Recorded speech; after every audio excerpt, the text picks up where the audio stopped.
Durante más de 2 décadas, la crónica del espectáculo en América Latina ha estado marcada por una cicatriz imborrable, el caso del clan Trevi Andrade. Sin embargo, la narrativa histórica ha sufrido un sismo reciente con las confesiones de Raquel Portillo, eternamente conocida bajo el estigma de Mary Boquitas. Su declaración, tan directa como devastadora, "Yo le entregué a Gloria Trevi a Sergio Andrade", no solo reescribe los hechos, sino que nos obliga a realizar una autopsia psicológica sobre la dinámica de poder, la manipulación y la delgada línea roja que separa a la víctima del victimario en los entornos de abuso sectario. Para comprender la magnitud de esta confesión, es imperativo retroceder al origen del trauma. Mary Boquitas no fue simplemente una cómplice nacida de la maldad. Ella fue, sin lugar a dudas, la paciente cero en la pandemia psicológica orquestada por Sergio Andrade. Antes de que Gloria Trevi fuera siquiera una posibilidad en la mente del productor, Mary ya estaba allí.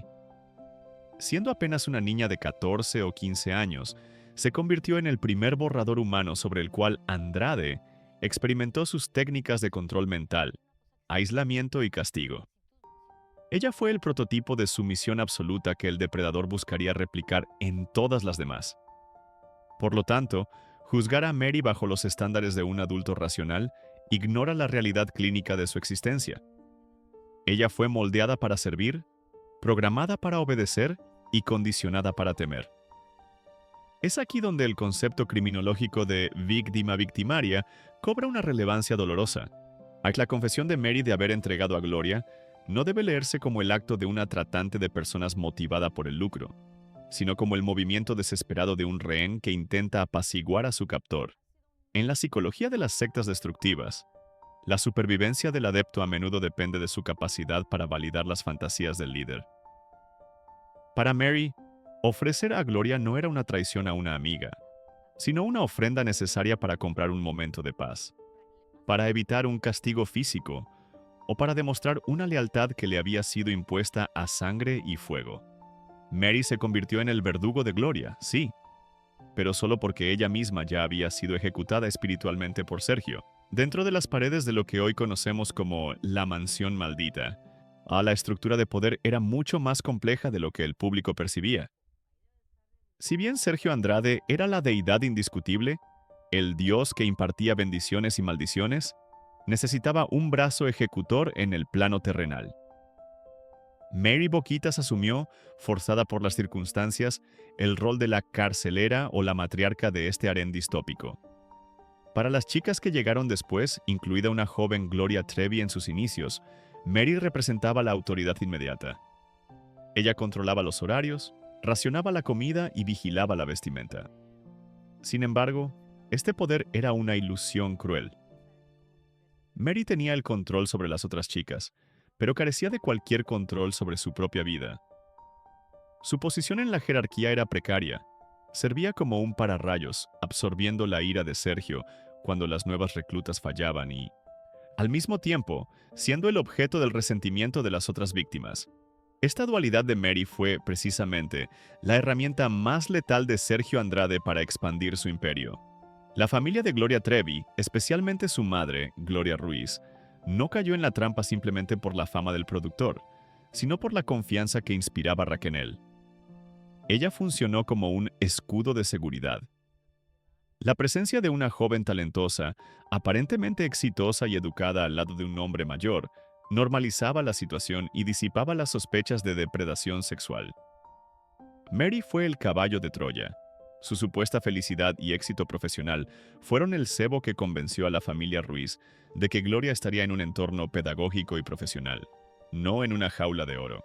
La familia no pudo ver el peligro porque el monstruo llegó a su puerta acompañado de quien parecía ser un ángel guardián. La validación de estas dinámicas no recae únicamente en la palabra de Raquel.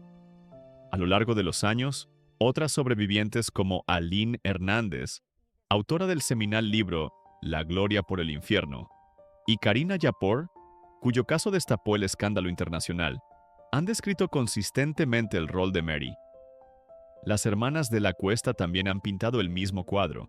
Mary como la reclutadora, la que endulzaba el oído y preparaba el terreno para el abuso. La diferencia crucial hoy es que la propia Mary ha dejado de negar esta realidad. Al admitir su culpabilidad en el reclutamiento de Gloria, Mary completa el rompecabezas histórico, y alineando su testimonio con el de las otras víctimas, y cerrando un ciclo de negación que duró décadas. Finalmente, debemos preguntarnos, ¿por qué ahora? ¿Quién gana y quién pierde con esta reapertura de la caja de Pandora? En el tablero mediático actual, Raquel Portillo es quien capitaliza este doloroso proceso. A través de su podcast En Boca Cerrada y sus memorias, está ejecutando una maniobra de rebranding personal sin precedentes. Al confesar lo inconfesable, paradójicamente, se humaniza ante la audiencia. Pasa de ser la villana unidimensional a una sobreviviente compleja que busca redención. Está recuperando su nombre y su narrativa, y monetizando su tragedia, algo que en la industria del entretenimiento es tanto un mecanismo de defensa como una estrategia financiera. Por el contrario, la gran perdedora en este renacimiento del escándalo es Gloria Trevi. Durante 20 años, Trevi ha construido meticulosamente la imagen del ave fénix, la víctima suprema que se levantó de las cenizas. La confesión de Mary, al confirmar que Gloria fue entregada, refuerza su estatus de víctima inicial, pero al mismo tiempo, al revivir los detalles sórdidos de la jerarquía de la mansión, recuerda al público y a los tribunales, especialmente con las demandas civiles vigentes en Estados Unidos, que en el infierno de Andrade los roles rotaban. La narrativa de Mary amenaza con manchar la inmaculada túnica de víctima que Gloria ha vestido, recordándonos que en la oscuridad de aquel clan, la inocencia murió mucho antes de que las cámaras se encendieran. La historia del clan Trevi Andrade ha sido contada 1000 veces, pero las recientes confesiones de Raquel Portillo, conocida como Mary Boquitas, han arrojado una luz cruda sobre los mecanismos internos de lo que realmente sucedió detrás de las puertas cerradas. Al analizar el momento preciso en que Mary entregó a Gloria Trevi a Sergio Andrade, descubrimos que no estamos ante una escena de violencia explícita o un secuestro convencional, sino ante algo mucho más siniestro. La culminación de una seducción psicológica perfectamente orquestada. Ese instante fatal no estuvo marcado por gritos o cuerdas, sino por una aterradora normalidad. Fue una transferencia de confianza.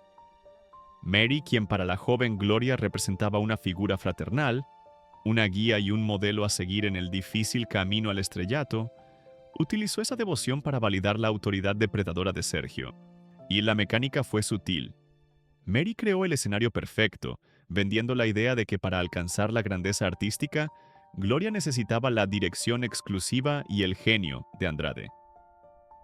Al cerrar la puerta y dejar a Gloria a solas con el productor, Mary no solo estaba obedeciendo una orden, estaba ejecutando una complicidad pasiva devastadora.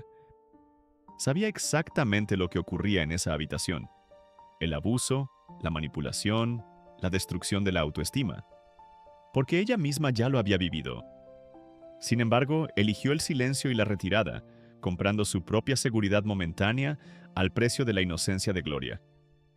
Esa es la verdadera tragedia de la entrega. Fue una transacción de almas realizada con una sonrisa de aliento.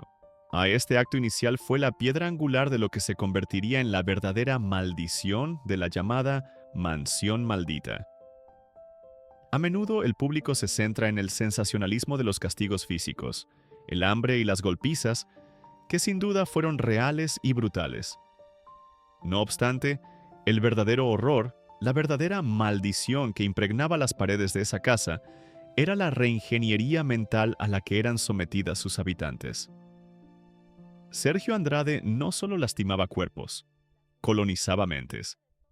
El sistema estaba diseñado para normalizar la atrocidad, convenciendo a las víctimas de que el dolor era una forma de amor y que la sumisión absoluta era el único camino hacia la perfección artística. La genialidad perversa de este sistema radicaba en la destrucción de la solidaridad. La maldición convertía a las víctimas en celadoras de su propio infierno. Para evitar ser castigadas, las chicas debían vigilarse mutuamente, reportar cualquier infracción o pensamiento rebelde. Esto creó una prisión psicológica sin barrotes visibles, donde la puerta podía estar físicamente abierta, pero la mente estaba encadenada por el terror al mundo exterior, y la dependencia patológica hacia el agresor. Las jóvenes no escapaban porque se les había extirpado la capacidad de imaginar una vida fuera de la órbita de Sergio. Sin embargo, esta narrativa de coerción sistémica que Mary ahora expone entra en conflicto directo y violento con la versión que Gloria Trevi ha defendido durante las últimas 2 décadas. Desde su absolución, Gloria ha construido meticulosamente una narrativa de la inocencia, presentándose como una joven rebelde, o cegada por el amor, que fue una víctima más, incapaz de detener los horrores que la rodeaban. La confesión de Mary de haber sido la reclutadora original amenaza con derribar este castillo de naipes. Si Mary entregó a Gloria siguiendo un protocolo establecido, y si la historia confirma que Gloria eventualmente ascendió en la jerarquía para ocupar el lugar de Mary como la mujer favorita y mano derecha de Sergio, la lógica dicta que Gloria también debió participar en este sistema de reclutamiento con las generaciones posteriores de víctimas, como fue el caso de Karina Yapor. La admisión de Mary confirma la existencia de una cadena de mando en la depredación, implicando que nadie que alcanzara la cima de esa jerarquía podía permanecer con las manos limpias.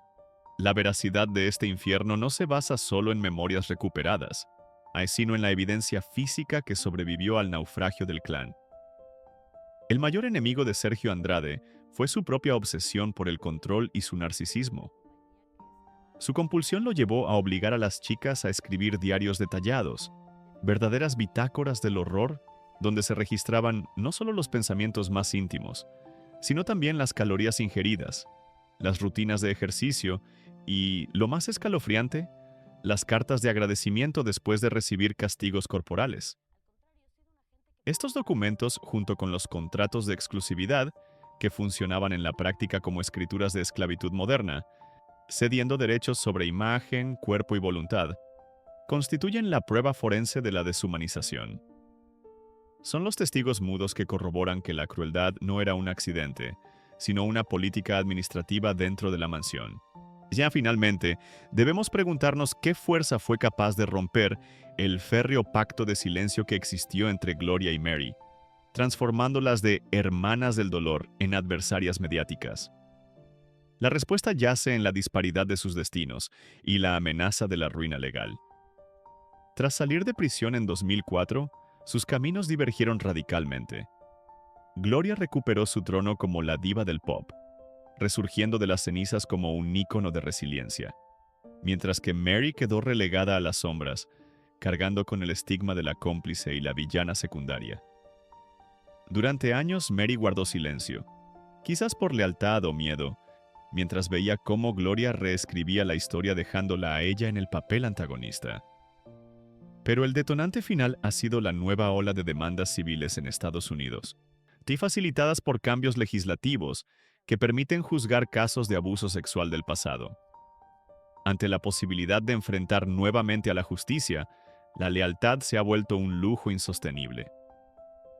Mary Boquitas ha comprendido que la única forma de no ser el chivo expiatorio definitivo de esta tragedia es contar su propia verdad, que ella también fue una víctima, que sus acciones, incluida la entrega de Gloria, fueron realizadas bajo coacción extrema y lavado de cerebro.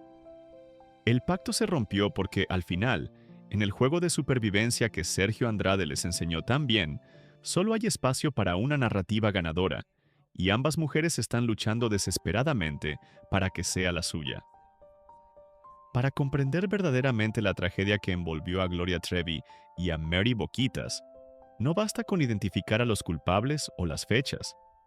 Es imperativo diseccionar los espacios, físicos, psicológicos y geográficos, donde se gestó y consumó la manipulación.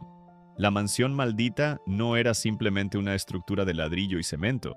Era un organismo vivo diseñado meticulosamente por Sergio Andrade para desmantelar la voluntad humana. Al analizar dónde ocurrieron los hechos, descubrimos que cada rincón de la casa tenía un propósito siniestro en el ritual del adiestramiento o grooming. El proceso de reclutamiento que Mary ejecutó sobre Gloria no fue un evento único, sino una coreografía espacial precisa. En las áreas comunes, como la cocina o la sala de estar, Mary desplegaba su faceta más maternal. Allí, entre comidas compartidas y confidencias, se cimentaba la confianza. Mary actuaba como la hermana mayor, sí, creando una atmósfera de falsa seguridad y calidez doméstica que bajaba las defensas de la víctima.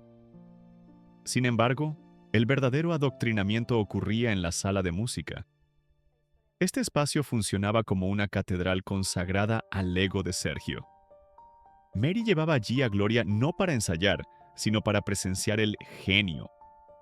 Al observar a Sergio tocar el piano, Mary validaba su divinidad, asintiendo con reverencia ante cada nota y cada crítica, enseñando a Gloria sin decir una palabra que aquel hombre era un dios al que se debía venerar.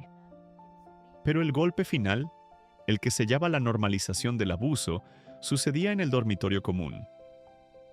Después de que Gloria sufría los primeros embates del abuso sexual o psicológico a manos de Sergio, regresaba a esa habitación compartida donde Mary también dormía. La presencia calmada de Mary en ese espacio íntimo era el arma más letal. Al ver que su ídolo, su hermana mayor, aceptaba esas condiciones de vida, dormía en el suelo o soportaba las mismas privaciones, Gloria internalizaba la idea de que ese sufrimiento no era una anomalía, sino el precio estándar de la fama.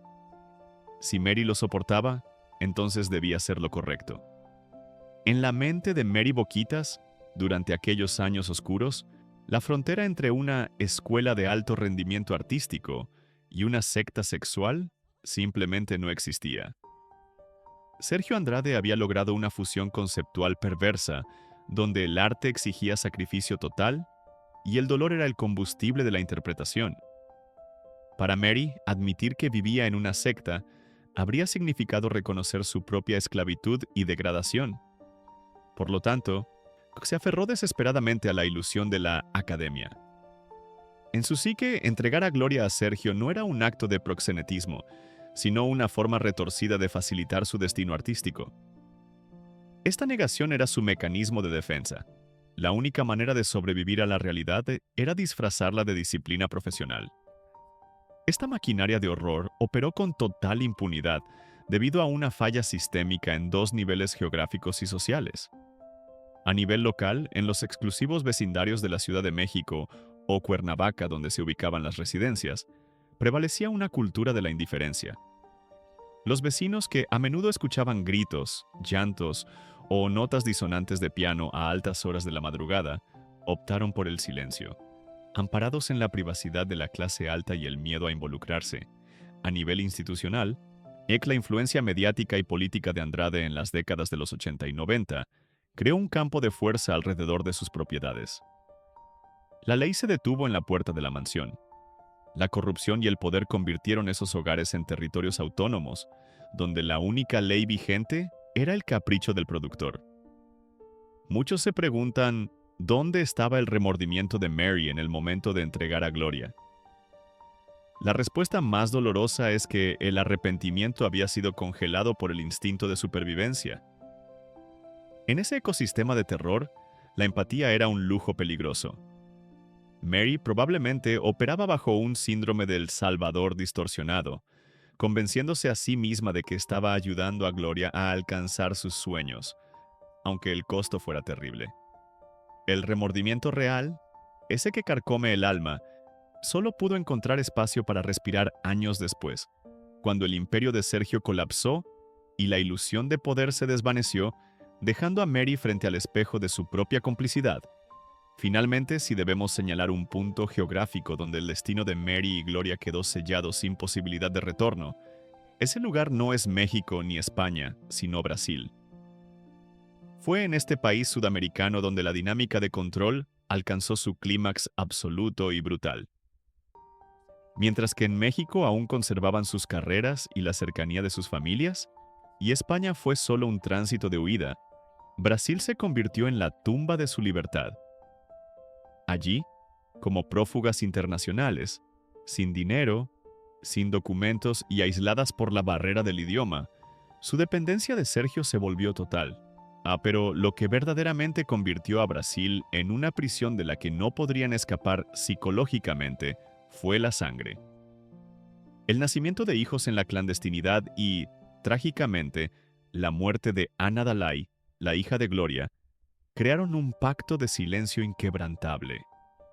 La disposición del cuerpo de la niña, un secreto oscuro y traumático, en el que Mary se vio implicada por acción u omisión bajo las órdenes de Sergio, las ató con cadenas más fuertes que cualquier reja. En Brasil, la mansión dejó de ser un lugar físico para convertirse en un estado mental de terror compartido, un abismo del que Mary Boquitas tardaría décadas en salir para poder, finalmente, contar su verdad. La historia del clan Trevi Andrade no es lineal. Es una espiral descendente donde la percepción de la realidad se distorsiona con el paso del tiempo. Para entender por qué Mary Boquitas habla hoy y por qué Gloria Trevi ha reescrito su pasado, debemos analizar los momentos precisos en que la lealtad se convirtió en horror y la supervivencia obligó a la traición. No hubo un único instante de revelación, sino una erosión lenta y dolorosa de la psique humana. El momento en que Mary Boquitas comprendió que haber entregado a Gloria a Sergio no era un acto de mentoría, sino una condena al infierno, no fue inmediato. Durante la década de los 80, Mary vivía en una fase de idealización ciega. Creía fervientemente que la severidad de Sergio era el precio de la excelencia, un sacrificio necesario para forjar una estrella. Sin embargo, la verdadera toma de conciencia, ese despertar tardío y agonizante, comenzó a gestarse en los años 90. Fue una paradoja cruel. Mientras Gloria alcanzaba la cima del éxito mundial con himnos de rebeldía como Pelo Suelto, en la intimidad de la mansión su degradación humana tocaba fondo. El punto de quiebre para Mary probablemente ocurrió al ver a la diva, a la amiga que prometió cuidar, siendo castigada de formas inhumanas, obligada a comer alimento para perros o encerrada en la oscuridad total durante días. En ese instante, la ilusión del arte se desmoronó. Mary supo entonces que el talento no salvaría a Gloria y que ella misma había sido la arquitecta de esa jaula, aunque el terror paralizante le impidiera abrir la boca. Esta dinámica de horror no siempre fue física. Existe una línea temporal clara en la escalada de la violencia dentro de la mansión. Al principio, durante la luna de miel del clan, el abuso era puramente psicológico, manipulación, gaslighting y reglas estrictas. Pero a medida que la fama de Gloria crecía y el número de chicas en la casa aumentaba, con la llegada de Karina, Carola y Carla, Sergio Andrade comenzó a perder el control absoluto que tanto obsesionaba su mente narcisista.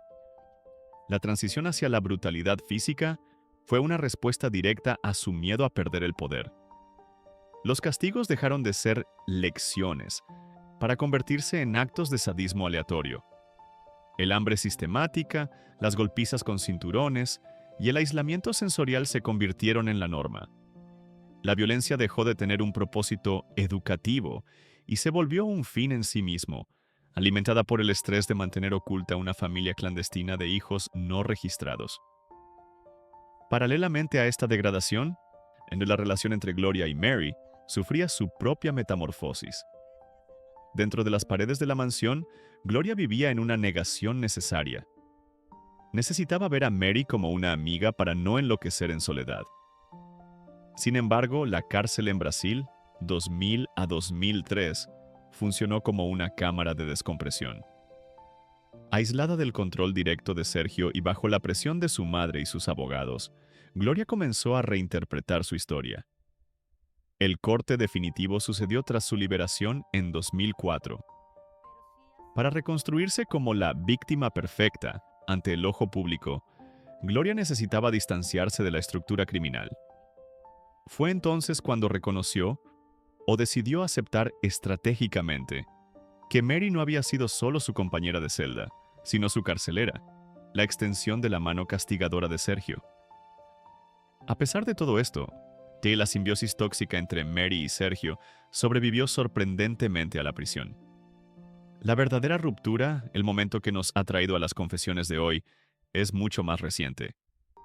La lealtad de Mary se resquebrajó inicialmente en 2004, cuando al salir de la cárcel se encontró sola, arruinada y despreciada, mientras Sergio mostraba una indiferencia glacial hacia su destino. Pero el colapso total de este pacto de silencio no es moral, es legal. Ocurrió en 2023, con la reactivación de las demandas civiles en Estados Unidos bajo las nuevas leyes de California. Mary Boquitas entendió que el silencio ya no la protegía. Al contrario, la incriminaba. Para no ser aplastada por indemnizaciones millonarias o nuevas condenas, tuvo que matar metafóricamente a su antiguo maestro.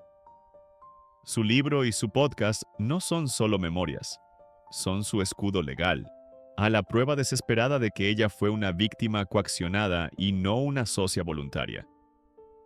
Entonces, ¿cuándo conoceremos la verdad absoluta? La respuesta más honesta y desoladora es que quizás nunca lo hagamos en su totalidad. Lo que el público consume hoy son fragmentos de un espejo roto. La versión de inocencia de Gloria, la versión de culpa compartida de Mary y el silencio manipulador de Sergio. Sin embargo, el periodo entre 2025 y 2026 será crucial. El proceso de discovery, intercambio de pruebas, en los juicios civiles de Estados Unidos, podría forzar la salida a la luz de documentos, diarios y testimonios jurados que han permanecido ocultos por décadas. Aún así, lo que Mary ha revelado es solo la punta del iceberg. Debajo de la superficie, en las profundidades de la memoria traumática, yacen secretos que quizás nunca se digan en voz alta, historias de otras víctimas que jamás hablaron, y, sobre todo, la verdad completa sobre la muerte de Anna Daley, el fantasma eterno que sigue rondando las conciencias de todos los involucrados. El lenguaje nunca es inocente, y en el caso del clan Trevi Andrade, las palabras elegidas por Raquel Portillo, Mary Boquitas, funcionan como una autopsia de su propia psique. Cuando Mary pronuncia la frase «Yo le entregué a Gloria Trevi a Sergio Andrade», no está utilizando una metáfora, está describiendo una transacción. La elección del verbo entregar en lugar de presentar o recomendar revela el grado absoluto de cosificación que imperaba en la mente de Mary. Presentar implica un acto social entre iguales, una conexión humana. Entregar, por el contrario, denota la transferencia de propiedad de un objeto o un activo. Al usar este término, Mary admite inconscientemente que, bajo la doctrina de Sergio, Gloria no era una persona con libre albedrío, sino un recurso, un tributo que ella, como administradora de los deseos del líder, debía suministrar para mantener el equilibrio del sistema. Esta deshumanización era un mecanismo de defensa necesario. Para poder sacrificar a su amiga sin colapsar emocionalmente, Mary tuvo que dejar de verla como humana y empezar a verla como moneda de cambio. Este comportamiento nos lleva a la pregunta más perturbadora.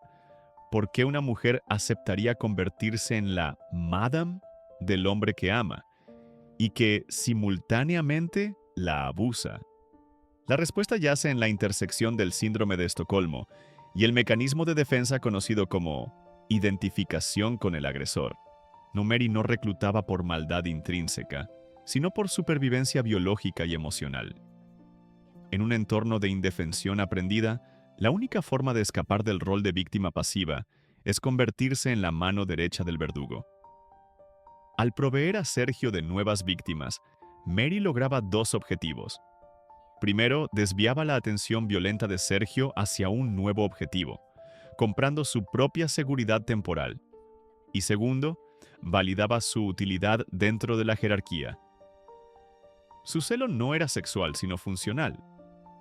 Ella aceptó compartir al hombre que amaba patológicamente porque él la convenció de que esa ofrenda era la prueba suprema de amor y lealtad a la familia. Mary reclutaba para seguir siendo la esposa principal, la única indispensable en un harén desechable. La complejidad de esta relación explica por qué Sergio Andrade eligió a Mary como su instrumento de reclutamiento, en lugar de actuar directamente. Andrade, un hombre mayor y figura de autoridad, sabía que su acercamiento directo a adolescentes generaría rechazo y sospecha inmediata. Mary Boquitas, joven, exitosa y aparentemente feliz, funcionó como el caballo de Troya perfecto. Ella era la prueba social viviente de que el sistema funcionaba. Su presencia desactivaba las alarmas parentales y la intuición de las víctimas. Mary hablaba el lenguaje de los sueños adolescentes, establecía una intimidad y confianza que Sergio no podía, y una vez que la víctima bajaba la guardia, transfería esa confianza ciega hacia el depredador. Fue una manipulación maestra donde la empatía femenina se utilizó como cebo para la trampa. Resulta desconcertante para el observador externo que Gloria Trevi mantuviera una amistad tan estrecha con Mary durante sus años en la prisión de Brasil, incluso sabiendo que Mary había sido su reclutadora. Sin embargo, en el contexto del trauma compartido, esto tiene una lógica brutal. Cuando el mundo entero las etiquetó como monstruos, se convirtieron en las únicas habitantes de su propia realidad. Existía una codependencia nacida del aislamiento. Nadie fuera de esa celda podía entender el lenguaje del abuso que habían sobrevivido. Además, existía una estrategia de pacto de silencio. Entre 2000 y 2004, pelearse entre ellas habría sido un suicidio legal. Necesitaban presentar un frente unido para sobrevivir a los fiscales y a la sombra siempre presente de Sergio, a quien temían incluso estando tras las rejas. Y la ruptura solo fue posible cuando la libertad física les permitió, finalmente, buscar la libertad psicológica por separado. Finalmente, debemos analizar el medio del mensaje. ¿Por qué Mary Boquitas ha elegido un podcast y un libro para confesar en lugar de un tribunal? La respuesta es una mezcla de pragmatismo financiero y control narrativo. Los tribunales son rígidos, peligrosos y buscan hechos fríos. A menudo, los delitos han prescrito o las pruebas son insuficientes. El tribunal de la opinión pública, en cambio, se mueve por emociones. Al contar su historia en sus propios términos, Mary recupera el control de su narrativa, se posiciona como una víctima imperfecta pero humana, y monetiza la única posesión que le queda: su tragedia. Pero hay una razón estratégica más profunda. Ante las nuevas demandas civiles en Estados Unidos, Mary está pivotando su defensa. Al confesar públicamente antes de llegar a juicio, se está presentando como la testigo arrepentida, la informante que rompe el silencio. Es un intento desesperado por separarse del destino legal de Gloria y Sergio, buscando la redención pública y, quizás, la indulgencia de un jurado futuro. Su confesión no es solo un acto de contrición, es su última jugada de supervivencia. Para comprender la magnitud de la confesión de Mary Boquitas, yo le entregué a Gloria Trevi a Sergio Andrade. Debemos ir más allá del escándalo mediático y adentrarnos en la autopsia psicológica de una mente sistemáticamente desmantelada. El proceso mediante el cual Sergio Andrade logró que Mary viera la entrega de otras mujeres no como una traición, sino como un acto supremo de amor. No fue fruto de la casualidad, sino de una ingeniería de control coercitivo ejecutada con precisión quirúrgica. Andrade no solo exigía obediencia, redefinía la realidad. El primer paso de este lavado de cerebro consistió en la deificación del líder.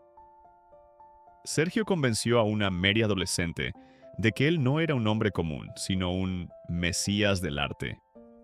Un genio incomprendido cuyas necesidades trascendían la moral convencional. Bajo esta lógica retorcida, la monogamia y los celos eran vistos como defectos burgueses, signos de egoísmo y falta de visión espiritual. Andrade implantó en la psique de Mary la idea del sacrificio supremo.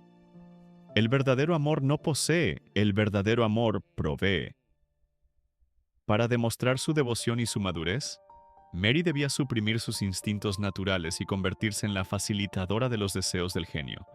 Entregar a Gloria o a cualquier otra joven, Humo se convirtió así en la prueba definitiva de lealtad, un examen perverso donde el dolor propio era la medida del amor hacia él. Sin embargo, la biología humana y las emociones no se borran tan fácilmente. La pregunta inevitable es cómo pudo Mary gestionar los celos corrosivos de ver a su esposo con otras. La respuesta yace en una compleja sublimación psicológica y en la disociación. Para sobrevivir sin enloquecer, Mary desarrolló lo que podríamos llamar el complejo de la matriarca.